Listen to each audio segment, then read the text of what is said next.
Tidak ada bedanya dengan bekicot. Kalau yang itu lumayan digawa, tetapi tidak berbuat apa-apa. Ini kebiasaan-kebiasaan yang memang harus diubah. Sama seperti Pak Ijo tadi, tidak berkaitan dengan kuliahnya. Tapi ada sesuatu yang nggak benar di sana, yang salah di sana, mesti diubah. Jadi pengikut Yesus juga sama. Ada kebiasaan-kebiasaan lama yang bisa jadi sulit untuk diubah, tapi mesti diubah kalau mau jadi pengikut Yesus yang sejati. Jadi pengikut Yesus, ya minimal dari wong Katolik ya baca kitab suci, sembahyang, misa, itu minimal. Lah ngaku nek Katolik, menggereja we gemientok pas baptis si bayi. Tinggal menggereja wong tuane. 1 kali. 2 kali ke gereja dengan penuh kesadaran pas bojo. Itu pun karena kudu bojone kudu nang gereja karena catatan sipil enggak mau mencatat kalau belum nikah agama. Bojo ora tau menggereja maning. Anaknya dibaptis ora melu, anaknya komuni pertama ora teka. Lalu nanti ke gereja lagi, dibawa lagi dalam peti jenazah. Lu wong kok menggereja mung 3. Metu, baptis, manten, mati. Kaya ngono Katolik.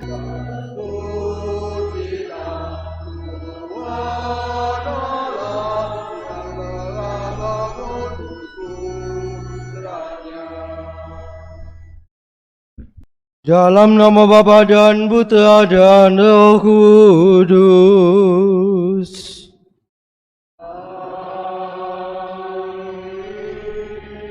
Tuhan bersamamu.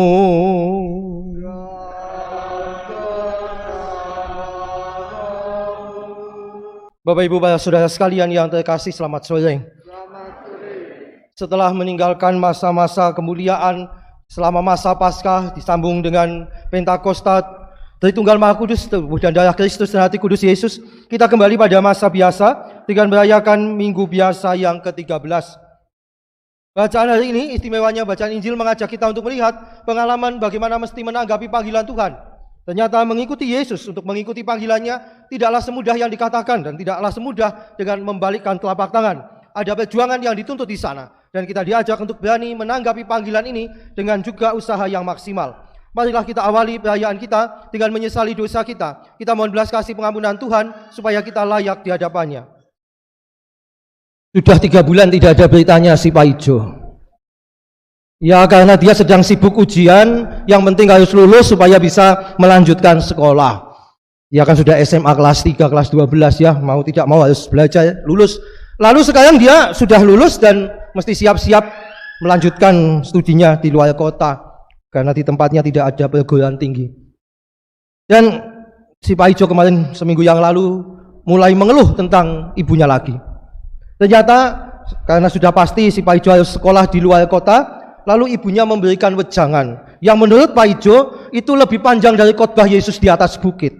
Bangeting dawa. Apa saja yang dikatakan oleh ibunya? Ya ibunya itu kan dia tahu persis tentang anaknya laki-laki yang paling ganteng, paling disayangi ini. Kebiasaan-kebiasaan apa saja yang ada pada anaknya. Maka ibunya mulai mengatakan, Jo, dilamaning kowe kuliah nang luar kota.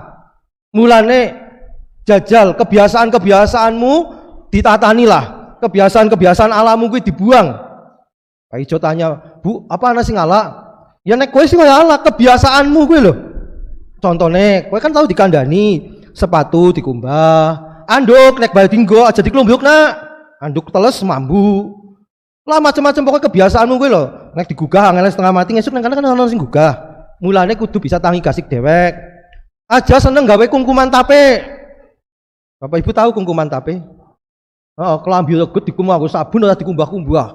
Wah, nek aja disenggol ya aman, begitu disenggol, wah, ambune aja takon. Nah, itu ternyata si Pak Ijo punya kebiasaan ngono, nek dikon ngumbah klambi mung dikumtok, nek wis seminggu nembe wis ambune ora karu-karuan. Itu kebiasaan-kebiasaan jelek.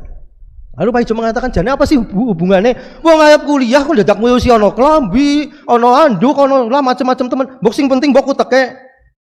Lalu ibunya mengatakan, "Cok, utek ya pancen penting, niatmu kuliah ya apik, tapi nek uripmu semrawut, yang kok kacau kabeh. Mulanya ditata. Dan Pak Ijo mengatakan ibunya tuh setiap hari khotbah kaya ngono dibolan-baleni. Kenapa? Karena setelah diberitahu ibunya supaya mulai menata hidupnya, tapi kebiasaannya Pak Ijo itu susah. Mendino nek bayadus ya anduknya klumbukna. Engko sing jerengi biyunge. Setiap kali ngekum klambi ya dikumbah-kumbah, sidane biyunge sing ucak-ucak dan macam-macam. Ternyata hal-hal yang kelihatannya sepele, sing ketone gampang, menjadi bukan hal yang mudah bagi Pak Ijo. Bapak Ibu, para saudara sekalian yang terkasih, ya kita berdoa saja semoga Pak Ijo nanti kalau sudah kuliah bisa memperbaiki semuanya itu. Tapi memang betul bahwa mengubah sesuatu yang sudah jadi kebiasaan itu bukan sesuatu yang mudah. Kendati kita tahu kebiasaan itu salah, kebiasaan itu tidak baik, tapi nyatanya tidak mudah mengubah itu semua. Maka seperti yang dikatakan Yesus tadi, kalau mau mengikuti Dia ya sudah, jangan mikir yang lain-lain, yang masa lalu ditinggalkan. Setiap orang yang siap untuk membajak tapi menoleh ke belakang, ia tidak layak untuk kerajaan Allah. Walaupun niatnya baik, membajak bekerja, Pak Ijo mau kuliah baik, hidup kita mau hidup yang baik, niat sebagai niat baik, tapi kalau tidak ditindaklanjuti, tidak diwujud nyatakan, ya ia tidak layak untuk kerajaan Allah. Bapak Ibu, para saudara sekalian yang terkasih, besok pagi jam 10 di gereja katedral di Purwokerto itu akan ada perayaan misa khusus yang dipimpin oleh Bapak Uskup kita. Misa untuk menutup Minggon Brayat atau minggu atau pekan keluarga yang sudah dimulai sejak tanggal 19 yang lalu. Kita sudah mengadakan kegiatan-kegiatan juga, baik pertemuan di dalam keluarga-keluarga kita maupun juga dalam lingkungan kita untuk bicara soal hidup berkeluarga. Masing-masing dari kita diajak untuk melihat apa yang menjadi tugas, yang menjadi tanggung jawab, menjadi peran kita masing-masing dalam keluarga kita. Sebagai ayah, suami, sebagai ibu, sebagai istri, sebagai anak, atau sebagai orang tua, apa yang mesti kita lakukan? Dan ternyata banyak hal yang kita tahu mesti kita lakukan. Tetapi ternyata juga masih ada cukup banyak hal yang kita tahu tapi belum dilakukan. Maka tantangannya bagi kita bukan sekedar tahu mana baik, mana tidak baik, tapi apakah kita sudah maksimal memperjuangkan yang baik itu? Atau kita hanya tahu tapi kita tidak buat apa-apa? Nanti seperti si Pak Ijo, ada kebiasaan-kebiasaan lama yang masih menempel. Kendati sudah menjadi suami, sudah menjadi ayah, menjadi istri, menjadi ibu, tapi kebiasaan lamanya yang tidak sesuai dengan tanggung jawab sebagai suami, istri, sebagai orang tua, ternyata masih terbawa. Alasannya angel ngubah. Ya memang sulit, tidak mudah untuk mengubah kebiasaan-kebiasaan lama. Apalagi kalau kebiasaan-kebiasaan itu sesuatu yang enak dan kepenak. Jangan lupa, dosa itu biasanya wujudnya juga sesuatu yang enak dan kepenak. Mulanya akeh wong tiba dosa itu tiba sing kepenak, nggon sing empuk katakan. Maka orang seringkali terlanjur nyaman. Bisa jadi tidak merasa jatuh karena jatuh di tempat yang empuk, tapi tahu dia jatuh pun tidak mudah mengubah. Karena kandung nyaman, sudah terlanjur nyaman. Contoh paling gampang. Saya ketemu dengan beberapa ibu, istri yang baik yang bukan protes tapi minta doa. Mau tolong didoakan saya. Nah, kenapa Bu? Sakit po? Tidak, supaya saya tahan menghadapi suami saya. Nah, bojone ngopo? Selingkuh. Oh ya tidak sampai segitu ya, cuma tau ning omah ngopo? Mancing. Oh, mancing. Loh, itu kan sekedar hobi, Bu. Iya, mau hobi tapi nek bendino sing ditunggoni pancingnya bojone atau ditunggoni. Saya tanya, sejak kapan Bu bojone seneng mancing? Wit biyen.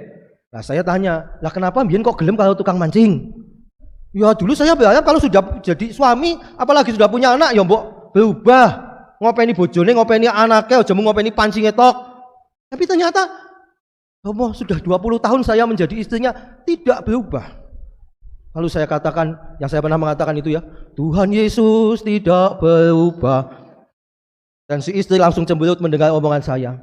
Tuhan Yesusnya nggak berubah, tapi saya berharap suami saya tidak menjadi Tuhan Yesus, jadi bisa berubah.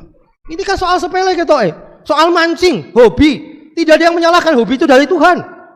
Tetapi bagaimana ini diubah supaya menjadi suami, menjadi ayah yang baik? Ini kan penting ini. Ya kalau para istri dikeluhkan suami itu jarang sekali ya. Paling ya kebiasaan istri nonton sinetron, sing keluhan itu sampai lali masak, dikon masak ya gosong, terlanjur asik nonton TV. Tadi nyaman. Dan istri mengatakan, Pak, aku neng rumah kan ngalung-ngalung, sing penting aku jaga neng rumah. Iya jaga rumah tapi mau nonton sinetron. Tidak ada bedanya dengan bekicot. Kalau yang itu lumayan digawa, tetapi tidak berbuat apa-apa.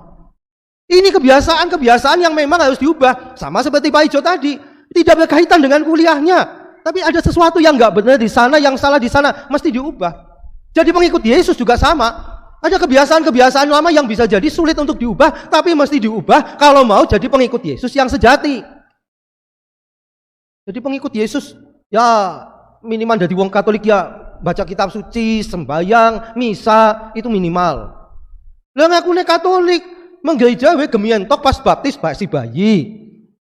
Tinggal menggereja wong tuane. 1 kali. 2 kali ke gereja dengan penuh kesadaran pas bojo. Itu pun karena kudu bojone kudu nang gereja karena catatan sipil nggak mau mencatat kalau belum nikah agama. Bojo ora tau menggereja maning. Anaknya dibaptis ora melu, anaknya komuni pertama ora teka. Lalu nanti ke gereja lagi, dibawa lagi dalam peti jenazah. Lu wong urip kok menggereja mung 3. Metu, baptis, manten, mati. Kaya ngono Katolik. Yesus mengatakan itu kebiasaan itu yang mau membajak, mau menjadi pengikutku, niatnya apik, itu mau membajak. Tapi kalau tidak, kalau dia menoleh ke belakang, tidak meninggalkan masa lalunya yang jelek, yang salah, yang dia tahu itu enggak benar, dia tidak meninggalkan itu, dia tidak layak untuk kerajaan Allah. Masing-masing dari kita bisa melihat kebiasaan apa yang membuat kita nyaman, yang selama ini membuat kita merasa nyaman itu apa? Apakah itu membuat kita terikat untuk melepaskan itu? Menjadi pengikut Yesus itu berarti berani melepaskan ego kita, kesombongan kita, tapi juga kenikmatan-kenikmatan kita yang selama ini kita punya. Ya contoh saja, ada orang yang selingkuh sepanjang segala masa, amin gitu loh. Setiap kali, Romo saya menyesal sudah selingkuh, sudah wis mandek kupulung selingkuh, belum Romo, masih sedang diperjuangkan. Lah ya betul sih ya, berjuang selalu. Yang penting ada proses Romo. Iya, ada proses, tapi kan ada perkembangan sih dengan proses. Karena sepanjang masa kok proses. Yo kesel dhewe lah ngetutna. Maka ada perkembangan baik untuk melangkah ke depan. Romo saya itu tidak mundur, tapi saya tuh berjalan begini ya. Jadi kalau berjalan di tempat selama tidak maju berarti dia itu sebetulnya sudah kalah. Berarti dia mundur. Proses itu selalu maju. Saya berproses jalan di tempat. Karena dalam PBB itu ada jalan di tempat. Loh ini bukan PBB ini. Kita hidup sebagai pengikut Kristus yang diajak selalu melangkah. Yang namanya melangkah maju itu selalu ke depan. Maju, jalan. Bukan jalan di tempat. Selama kita jalan di tempat, yang lain maju, kita ketinggalan juga akhirnya. Maka menjadi pengikut Kristus itu artinya meninggalkan masa lalu. Yang jelek-jelek apalagi? Tinggalkan. Sok gosip ke buang, sok genengi, sok ngomong ke buang. Itu tinggalkanlah. Nah, kalau ke masa lalu yang baik bagaimana? Jadikan penyemangat, tapi tetap ditinggal. Jangan hidup di masa lalu kita. Dulu, ngomong mulai dulu, pengen ngupload aku janjane. Rapat panitia. Bagaimana nanti ini sudah mendekati tanggal 1 Suro kita mau misa nek sido, misa tahun baru Jawa nek sido. Dulu, aduh, rapat kok dimulai dengan dulu. Ya sido wae lah. Maka kalau diajak rapat jangan mengatakan dulu. Dulu sukses, itu masa lalu. Belajar dari masa lalu supaya besok kita lah itu besok mulainya, jangan dulu. Wong yo apa-apa kok wis dulu maning. Suami istri bertengkar. Dulu masa lalu tinggalkan. Sekarang ada masalah jangan ngomong masa lalu. Sekarang ada masalah ke depan mau apa? Melangkah membajak itu ke depan. Sing mundur kuwi kan wong ngepel. Ada yang ngepel maju? Ada. Saya pernah teleponan dengan seorang suami muda usianya 22 tahun, istrinya 20 tahun. Kecepatan nih bojo. Tak telepon. Lagi ngapa kowe? Kira lagi ngancani bojoku, ngancani bojomu. Lu ngapa? Oh ya, ngajari bojoku ngepel. Bojo diajari ngepel sih kepewe. Kepada saya manggilnya Mas. Mas ngerti ora? Bojoku nek ngepel ki maju. Silakan Bapak Ibu Saudara sekalian anak-anak bayangkan ngepel maju dadi napa? Blepotan kabeh pancen. Kalau ngepel memang mudah, tapi kalau melakukan nyapu itu ke depan, membuang kotoran itu. Maka kita diajak maju, meninggalkan masa lalu kita. Segala keberhasilan kita jadikan penyemangat, tapi yang jelek-jelek buang. Menjadi pengikut Kristus tidak melihat ke belakang, tapi memandang ke depan. Makanya mobil itu pakai spion. Boleh lihat ke belakang tapi melirik saja. Oh, untuk melihat sana itu. Tapi kalau kita numpak mobil ngingok, dulu gue ini mobilnya maju loh. Apa yang terjadi? Tabrak. Jadi spion itu gunanya melihat sekilas ke belakang, melihat masa lalu, sekilas saja untuk pembelajaran, tapi mobilnya ini tetap maju juga. Lah nek boleh mundur toh kono ya tekan-tekan gone. Saya punya teman SMA yang punya masa lalu gelap gulita itu. Bapaknya meninggal lalu ibunya ditemani omnya tinggal di rumahnya lalu dibunuh oleh perampok dua-duanya. Dia menjadi dokter di Bandung, ahli tusuk jarum juga. Dia menulis sebuah buku judulnya Spion. Namanya Dr. Fanti. Saya tanya, Van, kok nulisnya kok judulnya Spion? Dia mengatakan, kita perlu melihat masa lalu sebagian supaya kita tidak jatuh seperti unta yang bodoh itu, jatuh di lubang yang sama. Tapi jangan melihatnya ke belakang, tetap lihat ke depan, melirik saja. Belakang kita ada apa? Itulah gunanya menjadi pengikut Kristus. Tetap memandang penuh harapan ke depan dan menjadikan masa lalu pembelajaran bagi kita. Itulah cara hidup beriman kita mestinya. Seperti Pak Ijo, dia akan kuliah di luar kota, ibunya membekali, ojo ngene, ojo ngono. Karena itu kebiasaan-kebiasaan lama yang kamu tidak bisa membuang mudah, tapi mesti disingkirkan supaya menjadi aman. Sebentar lagi ada beberapa pasang suami istri yang merayakan ulang tahun perkawinan mereka di bulan Juni ini. Menjadi keluarga tadi saya katakan juga mesti berani meninggalkan dirinya sendiri. Walaupun mancing ki enak, nonton sinetron ya enak, tapi pertanyaannya apakah itu akan membawa kebahagiaan bagi keluargaku? Apa kebahagiaan hanya bagi diriku? Ketika belum punya pasangan mancing sepanjang segala abad silakan. Tapi nek wis duwe pasangan eling ono ning omah, ono anak bojo sing do ngenteni, kudu iwak ketok sing ngenteni dipancing. Lho wong bali mancing kesel-kesel baline iwak sak cuwil-cuwil ngono dipangan bola bisa kok. Tenang Bu, anak-anak tunggu di rumah, bapak mancing. Baline itu iwak siji mung sak kelingking. Ini hasil mancing. Ya ampun. Sedina sewengi nunggalna omah mung iwak siji. Lho. Bukan kebahagiaan keluarga yang dicari tapi kebahagiaan pribadi. Yang seperti itu tidak layak untuk kerajaan Allah. Karena dia tidak peduli kepada keluarganya. Bagaimana mau peduli pada hal-hal yang besar? Hal yang kecil saja dia tidak peduli. Maka nanti semoga janji perkawinan yang nanti akan diperbarui itu memilih engkau sebagai pasanganku, setia dalam suka dan duka, waktu untung dan malang, sehat dan sakit, mengabdimu seumur hidup, itu selalu diwujudkan dalam tindakan nyata, bukan hanya omongan. Anda sudah menikah, sudah janji di hadapan Tuhan, di hadapan altar Tuhan, sudah bukan lagi masanya gombal-gombalan zaman pacaran. Setia seumur hidup, putus langsung ngesuke gandeng sing liyane. Ini bukan masanya lagi. Tinggalkan itu, melangkah melihat masa depan dengan penuh pengharapan dan melangkah dengan penuh kemantapan karena Allah menyertai kita. Amin. Agunglah misteri iman kita, penyelamat dunia, selamatkanlah kami karena melalui salib dan kebangkitanmu, Engkau telah membebaskan kami. Bijak memilih itu artinya kalau perlu ya naik Gojek apa Grab saja, sekaligus ngelarisi itu sebetulnya. Ya, Bapak Ibu dan Saudara sekalian, kita masing-masing punya keterikatan pada hal-hal yang kita tahu tidak baik. Mari kita berjuang dalam berkat Allah untuk menyingkirkan keterikatan-keterikatan kita pada dosa-dosa kita sehingga kita menjadi pengikut Kristus yang sejati. Selamat kepada para pasangan suami istri yang merayakan ulang tahun perkawinan pada bulan ini. Semoga Tuhan memberkati Anda dan keluarga Anda. Dan terima kasih atas kebersamaan dan doa-doa kita pada malam ini. Marilah dengan penuh sukacita kita mohon menerima berkat Tuhan menutup perayaan kita. Tuhan bersamamu.